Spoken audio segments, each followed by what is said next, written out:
Hello बच्चों। आज हम हिस्ट्री की दो बुक्स में से जो सेकंड बुक है उसमें 5 चैप्टर हैं, 6 से लेकर 10 तक के।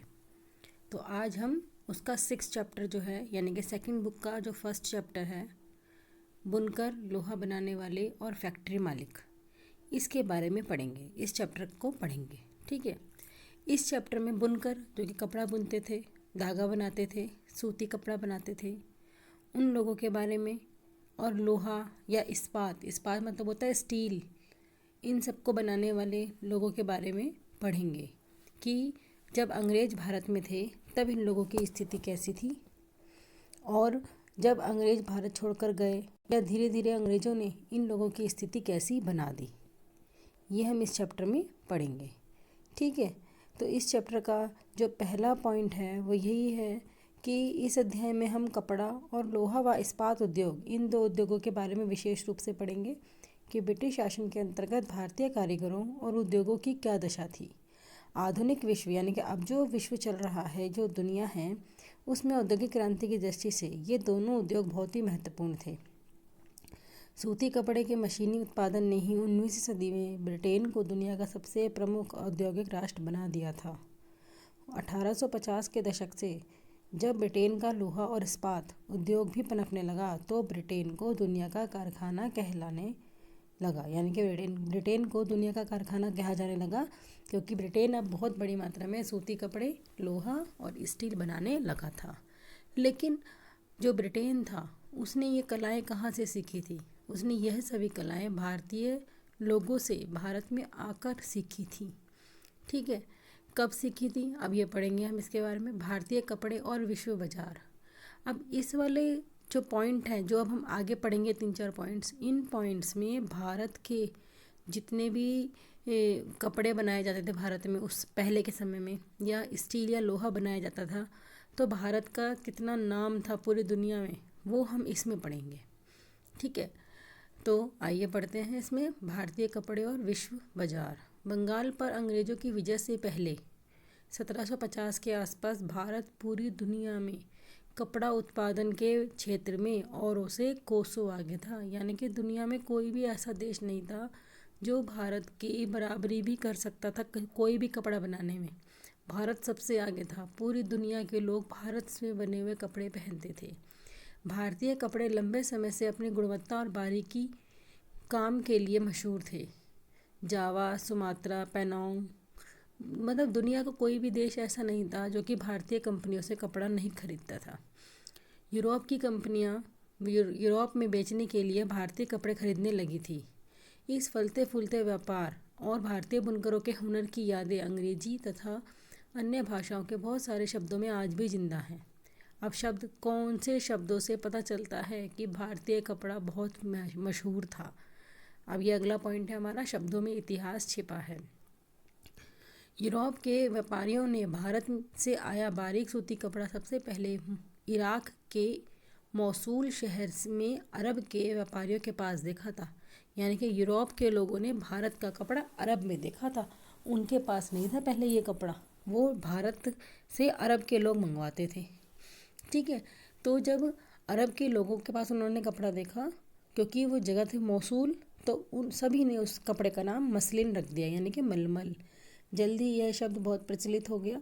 मसालों की तलाश में जब पहली बार पुर्तगाली भारत आए तो उन्होंने केरल के तट पर कालीकट में डेरा डाला। कालीकट जगह का नाम है, वहाँ पर वो आके बस गए, अपने व्यापार करने लगे, और यहाँ से उन्होंने मसालों के साथ साथ सूती कपड़ा भी लिया, और कालीकट से निकले शब्द को कैलिको कहने लगे, और इस कपड़े को, यानी कि जो उन्होंने केरल से कपड़ा खरीदा था, उस कपड़े को कैलिको के नाम से ही जानने लगे। तो आप ये देखो, ये दोनों शब्द जो हैं वो भारत की ही तो देन हो गए, तो इसीलिए भारत के कपड़े ही पूरी दुनिया में फेमस हुआ करते थे। ऐसे बहुत सारे शब्द हैं जो पश्चिमी बाज़ारों में भारतीय कपड़ों की लोकप्रियता की कहानी कहते हैं। अब अगले पेज पर एक ऑर्डर बुक दी गई है।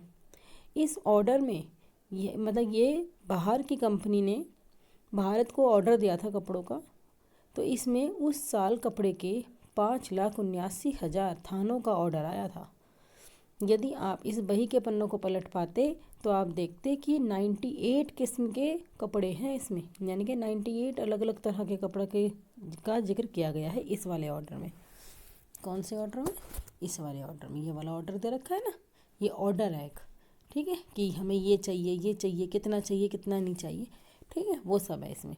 तो इसमें बताया गया कि अगर आप इसके पन्ने पलट पाते तो इसमें आप देखते कि कितने अलग अलग प्रकार के कपड़े हैं, ठीक है। अब इस ऑर्डर में या तो साफ नज़र नहीं आ रहा, लेकिन वैसे कई नाम दिए गए हैं।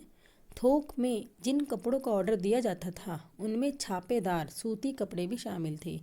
उन्हें ये व्यापारी शिंट मतलब छींट वाला कपड़ा, कोसा या खस्सा और बंडाना कहते थे। क्या आप जानते हैं अंग्रेजी का शिंट शब्द कहाँ से आया है? जी हाँ, यह हिंदी के छींट से आया है। जैसे छोटे छोटे रंगीन फूल पत्तियाँ बनी होती है ना, वो क्लियर नज़र नहीं आता, छींटें पड़ी हुई हैं जैसे, तो वैसे वाले कपड़े को ही शिंट्स कहा जाता था इंग्लिश में। 1680 के दशक तक इंग्लैंड और यूरोप में छापेदार भारतीय सूती कपड़े की ज़बरदस्त मांग पैदा हो चुकी थी। आकर्षक फूल पत्तियाँ, बारीकी रेशे और सस्ती कीमत की वजह से भारतीय कपड़ों का एक अलग ही रुतबा था। कीमतें भी सस्ती थीं, काम भी अच्छा था, सुंदर भी लगते थे, तो अलग ही रुतबा था, यानी कि अलग ही उनकी एक अलग ही पहचान थी। इंग्लैंड के रईस ही नहीं बल्कि खुद महारानी भी भारतीय कपड़े से बने परिधान पहनती थी। अब इसी बात से लगा लो कि भारत के कपड़े कितने फेमस थे कि महारानियाँ तक, इंग्लैंड की महारानियाँ तक भारत के कपड़ों से ही बने ड्रेस पहनती थी। बंडाना शब्द जो होता है गले या सिर पर पहनने वाले चटक रंग के छापेदार गुलूबंद के लिए किया जाता था। यह शब्द हिंदी के बांधना शब्द से निकला है, यानी कि जो बांधने के लिए इस्तेमाल हो, गले या सिर पर बांधने के लिए इस्तेमाल हो, उसे बंडाना कहते थे। इन वर्ड्स के मीनिंग पेपर में आ जाते हैं, तो आप ध्यान रखेंगे शिंट्स का क्या मतलब है और बंडाना का क्या मतलब है, ठीक है। इस श्रेणी में चटक रंगों वाले ऐसे बहुत सारे किस्म के कपड़े आते थे जिन्हें बांधने या रंग साजी की विधियों से ही बनाया जाता था। बही में कई दूसरे कपड़ों का भी जिक्र है जिनके नाम उनके जन्म स्थान के अनुसार लिखे गए हैं। कासिम बाजार, पटना, कलकत्ता, उड़ीसा, चारपुर आदि, ठीक है। इन शब्दों के व्यापक प्रयोग से पता चलता है कि दुनिया के विभिन्न भागों में भारतीय कपड़े कितने मशहूर हो चुके थे, ठीक है जी। अब भारतीय बाज़ारों में भारतीय कपड़ा, यूरोपीय बाज़ारों में भारतीय कपड़ा। 18वीं सदी की शुरुआत तक आते आते भारतीय कपड़े की लोकप्रियता से बेचैन इंग्लैंड के ऊन व रेशम निर्माता भारतीय कपड़ों के आयात का विरोध करने लगे थे। अब क्या हुआ था कि इंग्लैंड के जो लोग थे, महारानियाँ भी और लोग भी, वो सब भारत के बने कपड़े पहनते थे। तो ऐसे में जो इंग्लैंड के बने हुए कपड़े थे वो लोग खरीदते ही नहीं थे। तो ऐसे में इंग्लैंड के व्यापारियों ने गवर्नमेंट से कहा कि भारत के बनाए हुए कपड़े इंग्लैंड में नहीं आएंगे, अगर उनके कपड़े यहाँ पर आए तो उन्हीं के बिकेंगे, हमारे नहीं बिकेंगे, ठीक है। फिर और क्या कहते हैं, लोगों ने कह दिया कि अगर गवर्नमेंट ने उनके कपड़े मंगाए, भारत से कपड़े मंगाए, तो हम उन्हें टैक्स नहीं देंगे। तो इसी दबाव के कारण 1720 में ब्रिटिश सरकार ने इंग्लैंड में छापेदार सूती कपड़े छींट के इस्तेमाल पर पाबंदी लगाने के लिए कानून पारित कर दिया। अब 1720 में क्या हुआ, ब्रिटिश सरकार ने पाबंदी लगा दी, यानी कि भारत का कपड़ा इतना फेमस था, इतना अच्छा था कि उस पर बैन लगा दिया कि आप इंग्लैंड के लोग भारत का छिंट का कपड़ा नहीं पहनेंगे। संयोगवश इस कानून को भी कैलिको अधिनियम ही कहा जाता था, जो कि भारत से लाए कपड़े के लिए बना कर दिया गया था। तो इस कानून का नाम भी कैलिको अधिनियम ही कहा गया। कैलिको अधिनियम क्या था? कैलिको अधिनियम था कि भारत से लाए हुए कपड़े इंग्लैंड में नहीं पहने जाएंगे, ठीक है। उस समय इंग्लैंड में नए नए कपड़ा कारखाने खुल रहे थे, तो भारतीय कपड़ों के सामने लाचार अंग्रेज कपड़ा उत्पादक अपने देश में भारतीय कपड़ों के प्रवेश पर पूरी पाबंदी चाहते थे, ताकि पूरे इंग्लैंड में केवल उन्हीं का कपड़ा बिके। अगर भाई वो बनाएंगे कपड़े और भारत से कपड़े आते रहे तो लोग बाग उनके कपड़े नहीं खरीदेंगे, ठीक है। इसलिए उन्होंने पूरे इंग्लैंड पर भारत से आए हुए कपड़ों को पहनने पर रोक लगवा दी थी, ठीक है जी। इस क्रम में इंग्लैंड की सरकार ने सबसे पहले कैलिको छपाई उद्योग को ही सरकारी संरक्षण में विकसित किया। अब सफ़ेद मलमल या बिना मांड वाले कोरे भारतीय कपड़े पर इंग्लैंड में ही भारतीय डिज़ाइन छापे जाने लगे। अब लोगों की डिमांड थी भारत का कपड़ा पहनने की, तो इंग्लैंड वालों ने क्या करा, भारतीय डिज़ाइन चुरा लिए और इंग्लैंड में ही भारत के डिज़ाइन वाले कपड़े बनाने लगे, यानी कि चिटिंग करने लगे। भारतीय कपड़ों के साथ इस होड़ की वजह से इंग्लैंड में तकनीकी सुधारों की ज़रूरत दिखाई देने लगी। अब जब होड़ लग गई, यानी कि अब तो रेस लग गई कि भारतीय कपड़े अच्छे हैं, इंग्लैंड के कपड़े अच्छे हैं, तो ऐसे में इंग्लैंड वालों ने क्या करा कि अब मशीनें बनानी चालू कर दी कि जिन मशीनों से अच्छा और ज़्यादा मात्रा में कपड़ा बन सके। एक बार 1764 में जॉन के, नाम है जॉन के, ये के वो वाला नहीं है, जॉन के नाम है, ठीक है। जॉन के ने स्पिनिंग जेनी का आविष्कार किया। तो स्पिनिंग जेनी का आविष्कार किसने किया? जॉन के ने। कब किया? 1764 में। ये आ जाता है क्वेश्चन, ठीक है।